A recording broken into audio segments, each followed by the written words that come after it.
is Channel 6 News Weekend. It was something that we were hoping and praying for many years. It was a homecoming decades in the making. Good evening and thanks for joining us here on Weekend Edition. I'm Imani Payne. We begin tonight with military matters. The Husak family lost their 21-year-old to World War II. He was mourned but never found. Now more than 75 years later, his body has finally returned home to West.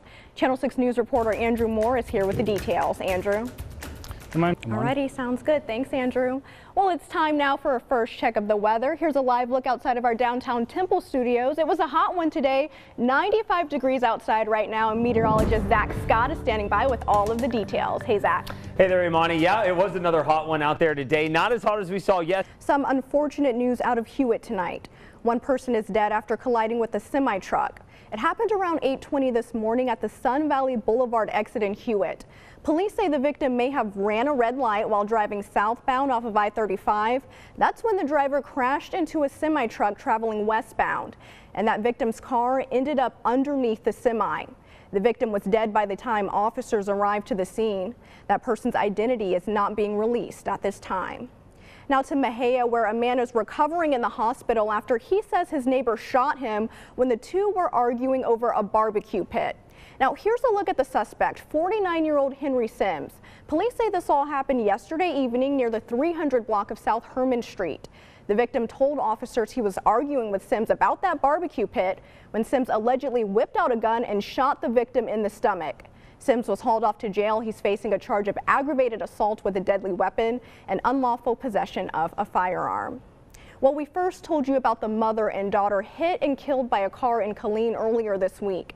Well, tonight the victim's family is turning to the community for help laying their loved ones to rest. Police say Ashley Leonetti and her daughter were walking on Veterans Memorial Boulevard around midnight on Thursday when they were struck by a car and killed.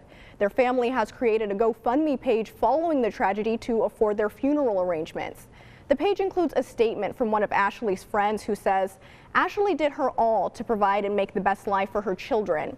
She was someone I could talk to without judgment. She always made a way." If you'd like to help the family out, visit our website, that's kcentv.com, after this newscast. Also happening in Killeen today, hundreds of community members gathered in hopes to end violence in the city. It's part of the annual Stop the Violence rally. The community gathered for games, food, and held discussions about ending domestic abuse, gun violence, and promoting mental health. Event organizers say it's all about uplifting the community and raising awareness. I believe that the awareness that we continue to create, allows us to see a decrease in violence.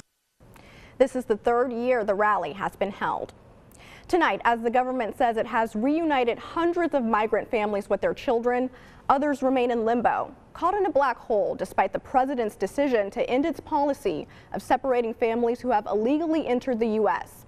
As a result, millions of dollars have been raised by an outpouring of Americans who seek to help families they may never know. NBC's Lester Holt reports. Well, still ahead on Channel 6 News Weekend Edition, Chip and Joanna Gaines have welcomed another child into the world, and we have the details.